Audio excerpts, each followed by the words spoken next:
नरगिस की मक्का मुकर्रमा में मौलाना तारिक जमील से मुलाकात, दुआ करे बार बार अल्लाह के घर में। माजी की मरूफ स्टेज रक्कासा और अदाकारा नरगिस ने अपने ब्यूटी पार्लर में काम करने वाली तमाम खवातीन को अपने हमरा उम्रा करवाया। नरगिस ने नेकी के इस सफ़र के दौरान मुमताज़ इस्लामी स्कॉलर मौलाना तारिक जमील से भी मक्का मुकर्रमा में मुलाकात की। अदाकारा नरगिस की जिंदगी में तब्दीली और मजहब की जानिब बढ़ते हुए रुझान में मौलाना तारिक जमील का अहम किरदार रहा है।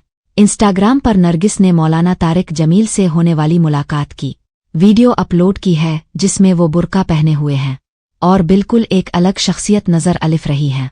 इस वीडियो में नरगिस ने बताया कि मेरी खुशकिस्मती थी जब मैंने अपना पहला हज 2006 में मौलाना तारिक जमील साहिब के साथ किया था। नरगिस ने अपनी बात जारी रखते हुए मजीद बताया कि आज काफ़ी अरसे के बाद दोबारा तारिक जमील साहिब से मुलाकात हुई। नरगिस के बकौल उन्होंने मौलाना तारिक जमील का बयान सुना और हमेशा की तरह इस बार भी बहुत कुछ सीखने को मिला है, जिसे मैं अपनी अमली ज़िंदगी का हिस्सा बनूंगी।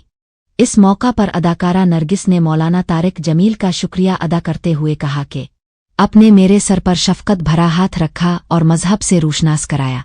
अदाकारा ने मौलाना तारिक जमील से दरख्वास्त की कि आप मेरे लिए, मेरी औलादा और मेरे शौहर के लिए ख़ास दुआ कर दे, जिस पर मौलाना साहिब ने दुआ कराई और साथ नरगिस से कहा कि आपने अपने ब्यूटी पार्लर के अमले को हज और उम्रा करवाया है, ये बहुत नेक काम किया है। मौलाना तारिक जमील ने कहा कि मैं दुआगो हूँ कि अल्लाह आपको दीन पर चलने की मजीद इस्तिकामत और तौफीक दे।